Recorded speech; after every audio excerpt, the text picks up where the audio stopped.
Oi, gente, vamos aqui para o exercício 10 da página 182 e para ele a gente vai precisar explorar as propriedades de logaritmo. Se você conhece bem as propriedades de potenciação, fazer a transposição disso para as propriedades de logaritmo é bem tranquilo. Basicamente, são 4 propriedades que a gente usa bastante. Vou colocar elas aqui do lado para que fique mais fácil da gente observar qual que a gente vai usar em cada momento, tá bom? Então aqui, ó, as propriedades de logaritmo. A primeira, ela tem uma multiplicação no logaritmando. Então, quando isso acontece, você pode abrir numa soma de 2 logaritmos com a mesma base, com cada um dos fatores no logaritmando. E também tem a propriedade da divisão. A propriedade 3 a gente chama de regrinha do tombo. Logaritmo de a elevado a k na base b, esse k, que é o expoente, ele passa a multiplicar esse logaritmo. Então, fica k vezes log de a na base b. A gente fala que ele tombou lá na frente, né? Só para a gente lembrar. E o logaritmo de a na base b, a propriedade 4 aí, é quando me interessa uma terceira base, uma segunda base, né? Uma outra base, uma base c. Então, vai ser o quociente entre o logaritmo de a na base c para o logaritmo de b na base c, tá? Gente, lembrando, é muito importante a gente compreender esse aspecto de identificar um conjunto de regras, um conjunto de informações e saber como desenvolver isso através dos exemplos. Como a gente tem aqui sinais de igualdade, o que está do lado esquerdo é igual do lado direito, significa que o que está do lado direito é igual do lado esquerdo. Então, você tem que ter uma percepção para saber quando que você vai desenvolver de um lado ou do outro, tá? Então, isso é uma sabedoria bastante importante para a gente desenvolver aqui em matemática.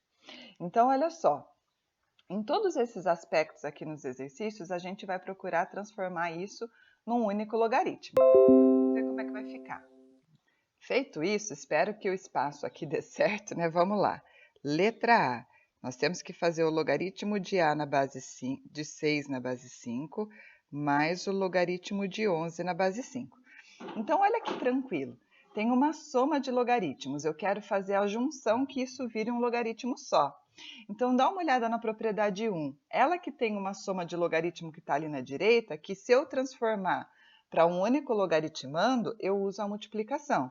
Então, aplicando a propriedade 1, eu vou ficar com logaritmo de 6 vezes 11 na base 5.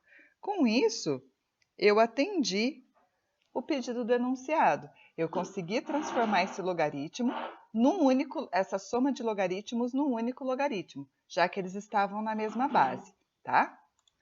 Seguindo o mesmo princípio aí, no exercício na letra B, a gente percebe que tem uma subtração entre 2 logaritmos. Para eu transformar isso num único logaritmo, eu vou usar a propriedade 2. Olha, ela que tem uma subtração lá.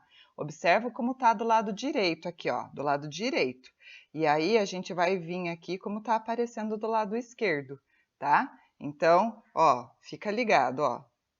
Vai ficar logaritmo de 28 dividido por 4 na base 7, que é logaritmo de 7 na base 7. E esse a gente consegue resolver e dar um número exato, né? Logaritmo de 7 na base 7 vale o número 1, vale 1, porque 7 elevado a 1 dá 7. Então, a gente consegue, inclusive, atribuir a resposta para ele. Na letra C, a gente tem 4 vezes o logaritmo decimal na base de 3 na base 10, né? O logaritmo decimal de 3. Então, lembra que quando não aparece a base é 10. E aí, olha só, nós estamos vendo um elemento multiplicando o logaritmo. Para eu transformar isso num logaritmo só, eu vou usar agora a propriedade 3, a regrinha do tombo, mas eu vou destombar, certo? Então, esse 4 que está aqui, ele vai vir aqui como um expoente. Então, vai ficar log de 3 elevado à quarta, ou seja, o logaritmo de 81, tá? Transformamos numa única base. Gente, agora na letra D o negócio começa a ficar mais elaborado, né? Então, eu tenho o logaritmo de 3 na base 2, dividido pelo logaritmo de 7 na base 8. Não vão confundir a propriedade 2 com a propriedade 4. Observem que na propriedade 2 há uma divisão, um quociente, dentro do logaritmando. Na propriedade 4, existe uma divisão entre dois logaritmos. Então, esse aqui está me sugerindo ir para a propriedade 4, tá bom? Então, fica ligado sempre nas características de cada uma das propriedades para a gente identificar qual que é a mais adequada para a gente aplicar. Então, veja bem, a propriedade 4 é uma propriedade de mudança de base. Então, talvez eu pudesse enxergar ali como uma mudança de base. Mas aqui eu tenho duas bases diferentes, né? No numerador, o logaritmo está com base 2 e no denominador, o logaritmo está com base 8. Só que o 8 é 2 ao cubo, então eu vou mexer no logaritmo do denominador. Então, olha só como vai ficar. Logaritmo de 3 na base 2 eu vou deixar quieto. E embaixo eu vou escrever logaritmo de 7 na base 2 dividido pelo logaritmo de 8 na base 2. Eu apliquei a propriedade 4 mudando a base, tá? Pus aqui mais para o ladinho, então olha só, em cima vou deixar quieto o logaritmo de 3 na base 2. E embaixo eu tenho o logaritmo de 7 na base 2 e o logaritmo de 8 na base 2 é 3, né, gente?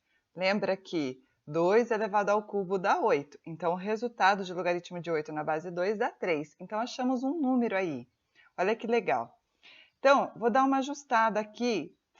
Nós temos uma divisão de fração. A parte azul representa o numerador dessa fração e o denominador dessa fração na parte verde é outra fração. Divisão de fração, a gente mantém a primeira, logaritmo de 3 na base 2, e multiplica pelo inverso da segunda, 3 dividido por logaritmo de 7 na base 2, certo? Então, olha só como que isso vai ficar. Isso vai dar 3 logaritmo de 3 na base 2 dividido pelo logaritmo de 7 na base 2. Tá meio espremidinho aqui, mas acho que tá dando para ver, né? Como o nosso objetivo é transformar num logaritmo só, eu vou usar a propriedade 3 da regrinha do tombo e vou voltar esse 3 aqui no expoente, como a gente fez na letra C. Então, eu vou ficar com logaritmo de 3 ao cubo na base 2 em cima e logaritmo de 7 na base 2 embaixo. Isso vai ser o logaritmo de 27 na base 2, 3 vezes 3, 9 vezes 3, 27, dividido pelo logaritmo de 7 na base 2. Agora sim, eu ajustei por uma divisão de dois logaritmos que estão na mesma base. Usando a propriedade 4, que era o nosso objetivo desde o começo, vai ficar logaritmo de 27 na base 7. E aí concluímos o exercício. Oi, gente, dando continuidade aqui, no item E, nós temos 1/3 de log de 7 na base 3 menos o log de 2 na base 3. Então, olha, a gente tem que ter uma certa hierarquia do que a gente vai executar, tá? Eu vou começar usando a propriedade 3 e esse expoente 1/3, eu vou fazer ele voltar aqui como expoente, esse 1/3 que está multiplicando, eu vou fazer ele voltar como um expoente do 7, usando a propriedade 3, tá? Então, vai ficar o logaritmo de 7 elevado a 1/3 na base 3, menos o logaritmo de 2 na base 3. Agora, eu vou usar a propriedade 2, porque está aparecendo uma subtração de dois logaritmos. Então, vai ficar o logaritmo, 7 elevado a 1/3 é a raiz cúbica de 7, tá, gente? Lembra lá da parte de potenciação de radiciação, tá? Sobre 2 na base 3. E tá pronto, certo? E para terminar o item F, eu tenho 1 mais log de 4 na base 5. Gente, 1 é um número, 1, certo? E eu posso pensar em como ajustar esse número. Para eu poder juntar esses dois logaritmos, eu precisava fazer essa soma, eu precisava ter dois logaritmos na base 5. O 1 não está escrito como um logaritmo na base 5, mas eu posso transformá-lo. Eu posso escrever ele como sendo logaritmo de 5 na base 5, que é 1. Então, eu estou alterando o resultado na medida em que me atende, me favorece para eu conseguir continuar o desenvolvimento desse exercício. Mais log de 4 na base 5. Agora, eu aplico a propriedade 1, voltando, tá? Então, eu vou ficar com log de 5 vezes 4 na base 5, eu tenho log de 20 na base 5. E concluo o exercício. É isso. Um abração para vocês!